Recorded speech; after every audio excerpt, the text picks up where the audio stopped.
सदगुरु कबीर साहिब की जय।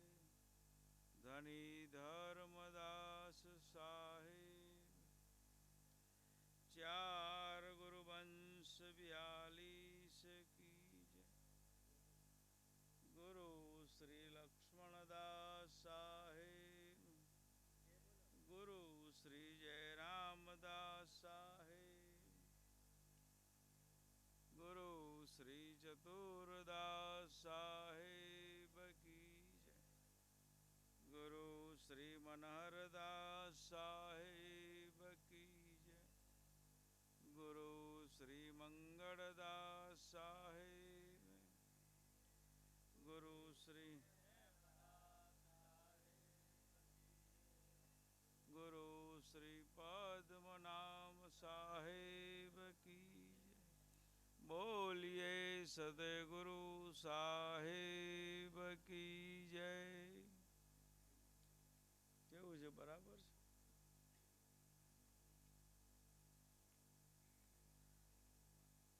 ટેસ્ટરથી માપી જુઓ ને, કોઈને કરંટ બરંટ લાગે નહીં કોઈને. ટેસ્ટર છે ને, છે આગળથી દંડનો ભાવ.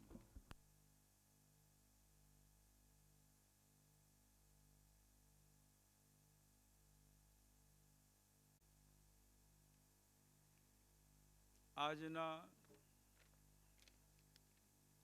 સિમડિયા ગામ મુકામે શ્રી સદગુરુ કબીર યુવા મંડળના સતનામ સાહેબ બંદગી ખૂબ જ પ્રેમભાવથી 24 વર્ષથી એક પરમ પવિત્ર સદગુરુ પરમાત્માનું કબીર મંદિરની સ્થાપના કરી અને 24 વર્ષથી ભજન ભાવ કબીર યુવા મંડળ ખૂબ પ્રેમ ભાવથી સત્સંગ મંડપની સ્થાપના કરી અને ભજન ભાવ કરાવતા આવ્યા છે. એવા ભજન ભાવના અવસરે પદ્મનાભજી સાહેબ, અન્ય સર્વે સંત મહંત ભક્તજન, ભાઈ બહેન, બાળ ગોપાળ અને ભજનાનંદ મંડળી પણ આવી છે. ખૂબ જ યોગાનુયોગ જ્યારે ભજનનો ભાવ પણ પ્રગટ થતો આવ્યો છે, ત્યારે આપણે કહેવું પડે કે અહીં આગળ ભજન માટે અમારે રમેશભાઈને કીધું કે આ રીતના છે કાર્યક્રમ, તો કે સાહેબ તમે કંઈ મંડળી ગોઠવજો ને, તો કોને ભજન ભાવ માટે બોલાવું, આવો વિચાર કરતો. અને એટલામાં જ અમારા ધવલભાઈ ખૂબ જ પ્રેમભાવથી સામેથી જ કુદરતી ફોન આવ્યો. ખબર અંતર સાહેબ સદગુરુ બંદગી સાહેબ કર્યા ને મેં કહું ભજન ભાવ છે 22 તારીખે. આ ફોન એટલા માટે જ આપણે બે વચ્ચે થયો છે કે તમારે આવવાનું છે. અને ખરેખર ભજનાનંદી બહુ સરસ ભજનાનંદી ભગત છે આપણા. તેમાં વળી ગુરુમુખ ભાવે ગુરુ ગાદીના ઉપદેશ લઈ અને ભગત પદ, એક શિષ્ય પદ પણ ધારણ કરે છે. એવા ભજનંદી ભગત આજે ખૂબ સરસ ભાવથી આપણને દાદા ગુરુ શ્રી જયરામદાસજી સાહેબના ભજન આપણે ખૂબ સંભળાવ્યા આપણને. બીજું રમેશભાઈ ભગત કહેતા કે સાહેબ તમે ભજન કરવા તો આવો જ છો, પણ એમ કે આપની દીકરીઓ જે છે સત્સંગ પણ બહુ સરસ આપે છે, એમને પણ લેતા આવજો ને. તો હું કહું સારું, એમને યથા યોગ્ય લાગે તો જરૂર એમને લઈ આવીશું. એટલે આજે સદગુરુ પરમાત્મા કબીર સાહેબનો અંતર ધ્યાન દિવસ છે. સદગુરુ પરમાત્મા કબીર સાહેબ આ ધરતી પર 120 વર્ષ આ ધરતી પર રહ્યા અને જગતના જીવોને વેર ઝેરના વાણાને તાણાથી દૂર કર્યા. જેને ચમત્કારથી સમજાવવાના હતા એમને ચમત્કારથી સમજાવ્યા. કેમ કે મોટા લોકો છે ને પ્રેમથી ના સમજે, ચમત્કાર વગર નમસ્કાર ના કરે. હા, એટલે એવા સિકંદર લોધી, બિજલી ખા પઠાણ, વીરસિંહ વાઘેલા, કાશી નરેશ, કાશીના રાજા હતા વીરસિંહ વાઘેલા. આવા રાજા મહારાજાઓને ખૂબ ચમત્કારથી પણ સમજાવ્યા અને સમજી ગયા એટલે તરત જ્ઞાનબોધની ઉપાસના આપી. ગુરુ ચરણોમાં જતા રહ્યા. સદગુરુ કબીર સાહેબના શિષ્ય બન્યા. એવા સદગુરુ પરમાત્મા કબીર સાહેબ 120 વર્ષ આ ધરતી પર રહ્યા અને જગતના જીવોને તમામ પ્રકારે ચેતાવ્યા. ધર્મદાસજી સાહેબ તો કહે છે, બચાયા हिंदू धर्म हिंसकों से साबित है, कबीर जलवा दिखाना हो तो ऐसा हो, बिना माँ बाप के धरती पर आना हो तो ऐसा हो. આવી એક પરમ પવિત્ર ગઝલ છે સાહેબ, હું તમને આપીશ ગાવા માટે. આજે તો નહીં પણ ફરી કોઈ વાર કબીર જયંતિ પર તમારે એમને ગવડાવીશું. ભજનાનંદ દાદા ગુરુ શ્રી જયરામદાસજી સાહેબના વાણી વચન આપણે ઘણા બધા કહીએ છીએ. પોતપોતાની આગવી શૈલીને ધાટી હોય છે. એમ નામ ભૂલી જવાય છે, ધવલભાઈ. ધવલભાઈ એમની આગવી શૈલીમાં બહુ સરસ વાણી વચન ગાય છે અને આપણને કર્ણ પ્રિય પણ લાગે છે, સારું લાગે છે, આપણને ગમે છે.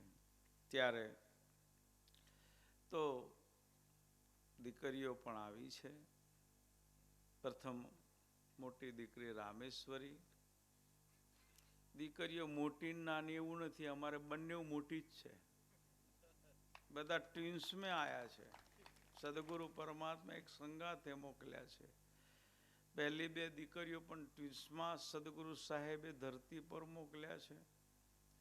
અને પદ્મનાભજી સાહેબને પરમેશ્વરી પણ ટ્વિન્સમાં આવ્યા, તે પણ ધરતી પર એક સંગાથે જ આવ્યા. નાનું મોટું કહેવાય એવું છે જ નહીં. તો એ દીકરી પણ આવી છે. તો સત્સંગ ભાવ 5-10 મિનિટ માટે આપણે રામેશ્વરી દીકરીને સત્સંગ ભાવ સાંભળીએ. સદગુરુ પરમાત્મા કબીર સાહેબના ગુણ આપણે સાંભળીએ. સદગુરુ સાહેબે આ ધરતી પર આવીને જગતના જીવોને કેટલો પરમ કલ્યાણકારી સત્સંગ ઉપદેશ આપ્યો છે. એ ઉપદેશને માનવ જીવનનું કલ્યાણ થાય, આત્મજ્ઞાન આપીને આત્મનું પણ કલ્યાણ થાય અને મોક્ષદાયી પણ બની જાય. એવા સદગુરુ સાહેબે એવો સત્સંગ ભજન કીર્તન કરીને જગતના જીવોને સત્યના પંથે વાળ્યા છે. અસત્યના માર્ગે ધર્માંધળાપણું ઘણું આ જગતમાં હતું અને એ ધર્માંધળાપણામાં તો સદગુરુ સાહેબે બહુ વાણીઓ રચી છે. ધર્મનું આંધળાપણું ખૂબ હતું. એક ભૂવો બીજો ભૂવો, ભૂવા 18 લાખ હોય એવું કઈ ભજન છે. હાચી માતાને કોઈ ના પૂંજી અને ધૂણી ધૂણીને મુવા. આવી અજ્ઞાન દશામાં જીવન જીવતા લોકો ને સાચી અને સટોચ ભાષાની અંદર સમજાવ્યા હતા, જેમાં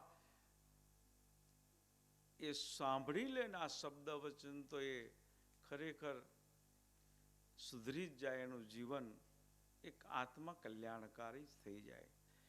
ત્યારે આપણે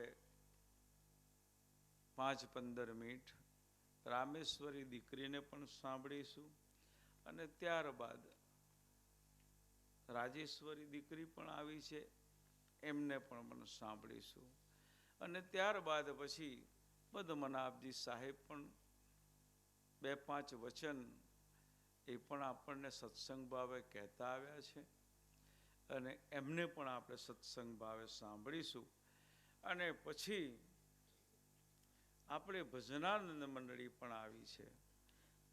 ધવલભાઈનું નામ એકલું યાદ છે, જોડે ભરતભાઈ પણ આવ્યા છે, બીજી પણ દીકરી આવી છે, એ પણ ભજનાનંદી છે. તો આ બધાને પછી આપણે રમેશભાઈને ભજન એક રાત માટે પણ નાનું પડે, સાહેબ તમે 10-11 વાગે જતા રહો પછી અમારે શું કરવાનું? એટલે અમારે તો આગળ ભજન સાંભળવાનું. વાત જ સાચી છે. તો એ પણ એમનું પણ ભજનાનંદ આપણે સાંભળવાનું છે. છેલ્લા 2 વચન હું કહીશ અને પછી ભજનાનંદ પાછા ચાલુ કરીશું. ધવલભાઈ બહુ સરસ ભજનાનંદી છે. હજુ કબીર સાહેબની વાણી પણ હજુ આજે એમના મુખે સાંભળવાની છે. બહુ સરસ ભજનાનંદ કરે છે અને અલખ કે અમલ પર આ ભજન મારે સાંભળવું છે. તમે બહુ સારું ગાઓ છો, તો એ પણ સાંભળીશું. તો એ પહેલાં આપણે આ સત્સંગ ભાવ, સદગુરુ સાહેબ, સત્સંગનો મહિમા બહુ ઊંચો છે. ભજનાનંદમાં આનંદ તો આવે જ. આનંદ એટલે આવે છે આપણે કે અમને બહુ આનંદ આવ્યો. અરે તને આનંદ નથી આવ્યો, તું ખુદ આનંદ સ્વરૂપી છે. તેવો તે આત્મા, આપણો આત્મા છે ને, જીવાત્મા, એ આનંદ સ્વરૂપી છે. ત્યારે બજારમાંથી તારે આનંદ લેવા નથી જવાનો, તું ખુદ આનંદ સ્વરૂપી છે એટલે તને આનંદ આવે છે. કેમ કે હંસા હંસ મિલે સુખ હોય. આનંદ સ્વરૂપી આત્મા હોય ત્યારે ભજન સાંભળે એટલે અનુભવ થાય. અને સત્સંગ સાંભળીએ ને તો પરમાનંદનો આનંદ થાય, પરમાત્માની પ્રાપ્તિનો આનંદ થાય. સત્સંગનો એ મહિમા છે. માટે 2 ઘડી વાર આપણે સત્સંગ ભાવ કરી લઈએ, પછી પાછો ભજનાનંદ તો આપણે ખૂબ સાંભળવાનો છે. બોલીએ સદગુરુ સાહેબ કી જય, સત્યનામ સાહેબ, બંદગી સાહેબ સાહેબ. ફરી રામ તરત બંધ ના કરી દેશો ને, અપસેટ થઈ જાય બધું. રામેશ્વરી દીકરીને આપણે સાંભળીએ. સાહેબ બંદગી સાહેબ.